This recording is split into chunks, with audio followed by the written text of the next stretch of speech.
ذات اکرام ہم اس وقت موجود ہیں مدائن میں۔ مدائن یہ عراق کا شہر ہے، شروع سے ہی اہل بیت کے ماننے والوں کا گہوارہ ہے۔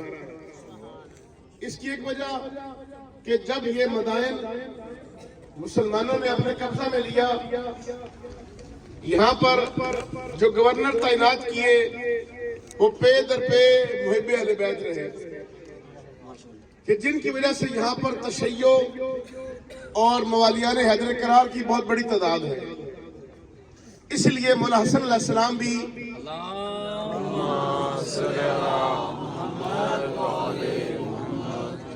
کہ جب آپ کو پہلی بار زہر ملی تھی، مولا حسن علیہ السلام نے اسی شہر کا انتخاب کیا اور یہاں پر آ کے آپ نے قیام کیا تھا۔ جناب میر مختار کی چچا اس شہر کے والی تھے۔ اس شہر میں مزید امن قائم کرنے کے لیے مختار سقفی کو بھی یہاں بلایا گیا اور ان کو اس شہر کا بنایا، حاکم بنایا کہ آپ اس شہر کو کنٹرول کریں۔ مدائن میں جو 4 متبرک ہستیوں کے درک دست پر موجود ہیں، پہلی شخصیت جناب سلمان محمدی کی ہے۔ جناب سلمان فارس کے رہنے والے تھے، بظاہر ان کا قبیلہ آگ کا پجاری تھا۔ آپ مطمئن نہیں ہوئے، آپ نے کہا کہ بھلا آگ بھی خدا ہو سکتی ہے کہ جب جلے تو اس کی پوجا کریں، بجھ جائے تو آگ ختم ہو جائے؟ ممکن نہیں۔ لوگوں نے کہا چاند سورج کی پوجا کریں، کہا بھلا سورج کی کیسے پوجا کریں جب شام کو غروب ہو جائے؟ چاند کی کیسے پوجا کریں جب صبح ہو تو چاند غائب ہو جائے؟ حق کو تلاش کرنے کے لیے جناب سلمان نے مختلف سفر کیے کہ سفر کرتے کرتے اپنی بادشاہی اور سرداری چھوڑ کے مدینہ میں آ کر غلام بن گئے۔ کسی نے کہا کہ اگر سچے نبی کی تلاش ہے تو یثرب چلے جاؤ، کھجوروں کی سرزمین پہ۔ ایران چھوڑ کے، فارس چھوڑ کے یثرب چلے گئے، وہاں جا کر کسی کے غلام بن گئے، اس امید میں کہ عنقریب یہاں پر اللہ کا صادق رسول آنے والا ہے۔ نشانیاں بتائی گئی آپ کو کہ وہ جو سچا رسول ہوگا اس کے دونوں کندھوں کے درمیان مہر رسالت ہوگی، مہر نبوت ہوگی۔ پھر کہا گیا کہ صدقہ کا مال دو گے تو قبول تو کرے گا لیکن خود نہیں کھائے گا، نہ اپنی اولاد کو دے گا بلکہ دیگر لوگوں کو دے دے گا۔ ہاں اگر تحفتاً خمس پیش کرو گے تو خود بھی استفادہ کریں گے۔ جناب سلمان جب غلام بنے، انہیں اطلاع ملی کہ مدینہ میں ایک رسول آئے ہیں جن کا نام محمد ہے۔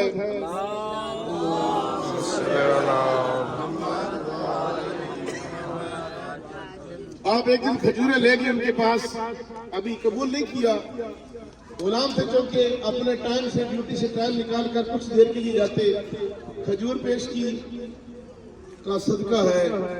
رسول خدا نے کہا ٹھیک ہے، ساتھیوں کو دیا، لو ایک بار کا کھاؤ۔ خود نہیں کھائیں، اپنی اولاد کو نہیں دی۔ اگلے دن گئے، پھر کھجوریں لے گئے، کہا تحفہ ہے آپ کے لیے۔ آپ نے خود بھی کھائیں، اپنی اولاد کو بھی کھلائیں، باقی دوستوں کو بھی کھلائیں۔ جو نشانیاں معلوم تھی ان کو سچے رسول کی کہ کیسے حلم ہے، کیسا علم ہے، کیسی نورانی چہرہ ہے، ساری نشانیوں کو غور سے دیکھتے رہے اور اس انتظار میں کہ آپ کی مہر نبوت کا دیدار کروں اور کلمہ پڑھ لوں۔ آپ کی پشت کے پیچھے جب چکر لگایا تو رسول خدا نے کہا سلمان ادھر آؤ، یہ دیکھو جو دیکھنا چاہتے ہیں۔ جناب سلمان نے کلمہ پڑھا، اس وقت سے لے کر اپنے مرنے تک ایسی وفا کی اس گھر کے ساتھ کہ دنیا ادھر سے ادھر ہو گئی، سلمان نے در اہل بیت اور در زہرا نہیں چھوڑا۔ کہا جاتا ہے کہ اپنی داڑھیوں سے جو در زہرا پر جھاڑو دے اسے سلمان کیا۔ اتنی وفاداری کی جناب سلمان نے کہ رسول خدا نے کہا السلمان من اہل البیت، سلمان ہم اہل بیت میں سے ہیں۔ رسول خدا نے کہا کہ سلمان کو سلمان فارسی نہ کہو، سلمان محمدی کہو۔ یہ سلمان محمدی ہے، فارسی نہیں ہے، محمدی ہے۔ اتنا کرم کیا پھر اہل بیت نے بھی ان پر کہ آپ جب مدائن تشریف لائے، آپ کا انتقال ہوا، آپ سے باقی ساتھیوں نے پوچھا جناب سلمان غسل دفن کفن کے بارے میں وصیت فرمائے۔ کہا وصیت تو وہ کرے، میرا غسل کفن دفن کے لیے میں کیوں پریشان ہوں، میرے وارث موجود ہے۔ کہا مدائن میں تو آپ کا کوئی نہیں ہے۔ کہا میرے وارث مدینہ میں موجود ہے، میرے مرنے کے بعد آئیں گے اور مجھے وہی دفنائیں گے۔ تاریخ گواہ ہے کہ وہ ولی جب آنا چاہا تو مدینہ سے مدائن تشریف لائے اجاز امامت کے ساتھ، صرف جناب سلمان کے غسل کفن کے لیے۔ نہیں پڑا جنازہ مدینہ میں، ایک لاش کا 3 دن پڑی رہی، گھر میں بیٹھے رہے مولا، نہیں پڑا اس لاش کا جنازہ۔ لیکن سلمان کے لیے مدائن آ گئے۔ آپ کو سمجھا گئی ہوگی بات کی۔ جس کا نہیں پڑھنا تھا جنازہ، اس کی لاش مدینہ میں 3 دن پڑی رہی، نہیں پڑا۔ ہزاروں واویلے ہوتے رہے، لیکن جس کا پڑھنا تھا مدینہ سے مدائن آ گئے جناب سلمان کا جنازہ پڑھنے۔ بڑی برکتوں والے جناب سلمان جب گورنر بنا کے خلیفہ ثانی کے زمانے میں مدائن آئے، مدائن چوری چکاری کا گڑھ تھا، بڑے چوری کرتے تھے یہاں کے۔ جناب سلمان نے خطبے میں کہا اے مدائن والو، چوریاں بند کر دو، نہیں تو مدائن کے کتوں کو حکم کروں گا تمہیں کھا جائے۔ ایسا ہی ہوا۔ اگلے دن صبح لوگ اٹھے، مختلف چوکوں چراہوں کے اندر لوگوں کی لاشیں پڑی اور چیر پھاڑ کے کتوں نے درندوں نے انہیں کھا لیا۔ وہ لوگ جو رات کو چوری کرنے آئے تھے، انہیں کتوں نے ان پر حملہ کیا۔ جناب سلمان کیا ملتا ہے سبق ہم سے؟ جو ولایت کو دل سے قبول کرے، ولایت ایسے سماتی ہے کہ اس کا حکم انسان تو انسان، جانور بھی قبول کرتے ہیں۔ جناب سلمان بہت منزلت والے جناب سلمان ایمان کے اس درجے پر فائز کہ جو کوئی پہنچ نہ سکے۔ کہا جاتا ہے کہ جناب سلمان ایمان کے 10ویں درجے پر فائز تھے، جناب سلمان کے درجے کو پہنچنا نہیں جا سکتا۔ جب بھی کبھی معرفت کی مثال دی جاتی ہے تو کہتے ہیں وہ تو سلمان کی منزل پر فائز تھا، اتنی معرفت رکھنے والا۔ دوسری زیارت یہاں پر جناب حذیفہ یمانی کی ہے، رازدار پیغمبر۔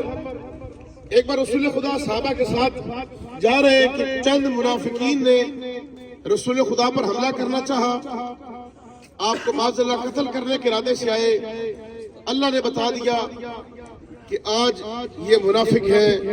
بجلی چمکی، ویسے اندھیرا تھا لیکن بجلی چمکی، روشنی ہوئی، رسول خدا نے سارے منافقوں کو دیکھ لیا جو آپ کے قتل کا ارادہ لے کر آئے تھے۔ رسول خدا نے منافقوں کے نام لکھ کر حذیفہ یمانی کو دے دیا کہ حذیفہ یہ منافق ہیں، کسی کو بتانا نہیں۔ کیسے صابر رسول تھے، پتہ تھا یہ منافق ہے، آج مجھے قتل کرنے کے لیے آئے ہیں، کل میری بیٹی کا درد لانے کے لیے جائیں گے، لیکن نہیں بتائے نام، کہا نہیں بتانا نام۔ بعد از وفات رسول کچھ لوگ آئے حذیفہ کے پاس، کہا حذیفہ بتاؤ نا ذرا کس کس کا نام ہے۔ ظاہراً جو پوچھ رہا ہوگا وہ کوئی عام بندہ تو نہیں ہوگا، کسی منصب پر فائز ہوگا۔ پوچھا سلمان بتاؤ نا حذیفہ کس کس کا نام ہے۔ کہا آپ کی حکم اپنی جگہ پر، مجھے رسول خدا نے منع کیا ہے منافقوں کا نام نہیں بتانا۔ کہا اچھا یہ بتا دو میرا نام ہے کہ نہیں۔ انہاں تو دس دیو کہ میرا نام تو نہیں بچ۔ جناب حذیفہ نے کہا کہ مجھے منع کیا گیا، نہیں بتا سکتا۔ ایک نے تو یہاں تک کہہ دیا کہ آپ بتائیں نہ بتائیں ہمیں پتہ ہے ہمارا ہے۔ کہتے ہیں کہ رسول خدا کے وصال کے بعد لوگ نے پیرامیٹر بنا لیا کہ جب کوئی مرتا اس کے جنازے میں دیکھتے حذیفہ ہے یا نہیں ہے۔ اگر اس کے جنازے میں حذیفہ شریک ہے کہتے ہیں نہیں یہ تو منافق نہیں ہو سکتا، حذیفہ نے جنازہ پڑھا اس کا، منافق ہوتا تو حذیفہ کیسے آتا؟ صحیح روایات کے اندر موجود ہے کہ خلیفہ اول نے وصیت میں کہا اپنے بیٹے کو کہ دیکھنا میرے جنازے میں حذیفہ آتا ہے کہ نہیں آتا. صحیح روایات میں ہے کہ حذیفہ کی طرف دیکھنا میرے جنازے میں آتا ہے کہ نہیں آتا. جناب حذیفہ پہچان بن گئے کہ جس کے جنازے میں شریک نہ ہو وہ منافق ہے. ہاں جی ریکارڈ ہو رہی ہے. بسم اللہ بسم اللہ. تیسری زیارت جناب جابر بن عبداللہ انصاری کی زیارت ہے.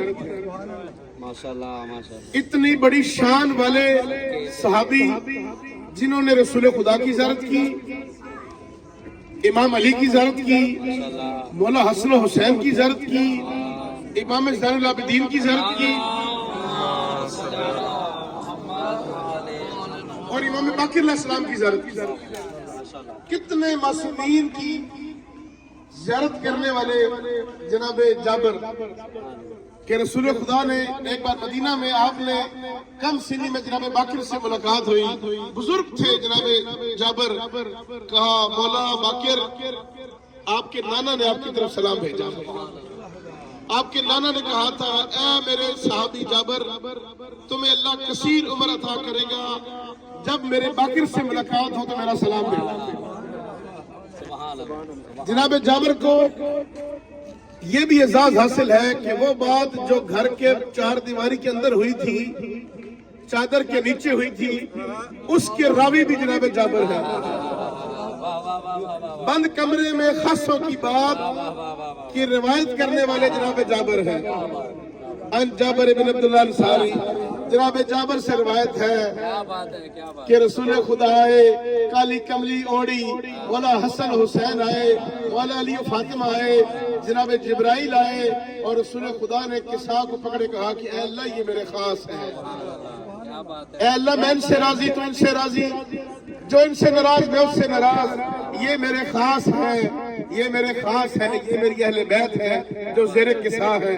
اس روایت کو نقل کرنے والے بھی جابر. کربلا کے پہلے سوار جناب جابر. جب آپ کو اطلاع ملی کہ مولا حسین علیہ السلام شہید ہو گئے، آپ بزرگ تھے، نابینا تھے، دوڑے، آنکھیں کمزور، اور دوڑتے ہیں اپنے بیٹے کے ساتھ اور کربلا کی جانب. جب کربلا پہنچے تو خود کو اپنی سواری سے گرا دیا اور کہا میرے بیٹا مجھے اس جگہ لے جاؤ، حسین کی قبر وہاں ہے. آپ کے بیٹے نے کہا بابا ادھر تو کوئی کتبہ اور نشان نہیں ہے، کوئی نام نہیں لکھا کہ کس کی کہاں قبر ہے، آپ کو کیسے معلوم یہ مولا حسین کی قبر ہے؟ کہا میں حسین کی خوشبو کو پہچانتا ہوں، میں خوشبو حسین سے واقف ہوں، یہی ہے میرے مولا. قبر پر خود کو گرا دیا اور اس دن پہنچے جس دن چہلے میں سید الشہداء تھا. اسی دن جناب سیدہ کا قافلہ بھی آیا. جناب سیدہ بھی اسی دن وہاں پر پہنچی بھائی کا چہلم کرنے کے لیے. دونوں ایک ہی دن کربلا پہنچے. کربلا کے پہلے زوار بھی جناب جابر ہیں، بڑی شان والے. اور ان کے ساتھ امام زادہ طاہر پھر امام باقر علیہ السلام مدفن ہیں. آپ بھی مدائن میں ہی تشریف لائے. روایات میں ہے کہ یہ چاروں قبور مدائن میں ہیں اور ان میں سے 2 الگ مقام پر تھیں، لیکن بعد میں جب سیلاب آیا اور قبر کشائی کی گئی، میت کو صحیح و سالم پایا گیا اور وہاں سے منتقل ایک جگہ پر کیا گیا. اندر پوری تاریخ لکھی ہے اور یہ بات زیادہ پرانی نہیں ہے، 150-200 سال پرانی بات ہے صرف، کہ آپ کی جسد اطہر کو پھر یہاں پر منتقل کیا گیا اور یہاں پر روزہ بنایا گیا. یہ 4 ہستیاں اس مقدس مقام پر دفن ہیں. آپ کو یہ اعزاز حاصل ہے کہ آپ جناب سلمان کے بھی زوار بن گئے ہیں، جناب جابر کے بھی زوار ہیں، رازدار پیغمبر جناب حذیفہ کے بھی زوار ہیں، امام زادہ طاہر کے بھی اب زوار ہیں. خداوند متعال ہمیں معرفت کے ساتھ ان مقدس مقامات پر آنا نصیب فرمائے، ہماری عبادات کو قبولیت کا درجہ عطا فرمائے، ہمیں زیارت اس انداز سے کرنے کی توفیق عطا فرمائے جیسا خود معصومین نے حکم دیا کہ جب ہماری زیارت پر آؤ تو اس انداز سے آؤ. جناب سلمان، جناب جابر، جناب حذیفہ، جناب طاہر، اے کریم اللہ ہمیں ان کے جوار میں جگہ عطا فرما، ہمیں ان کے ساتھ وفا کرنا عطا فرما۔ جو جھولیاں ہمارے پاس ہیں اے اللہ خالی جھولیوں کا بات فرما، بے رزق والوں کو رزق عطا فرما، تمام مومنین کو کثیر رزق عطا فرما۔ وآخر دعوانا الحمدللہ رب العالمین۔ آئے بسم اللہ علی گاڑی کی طرف۔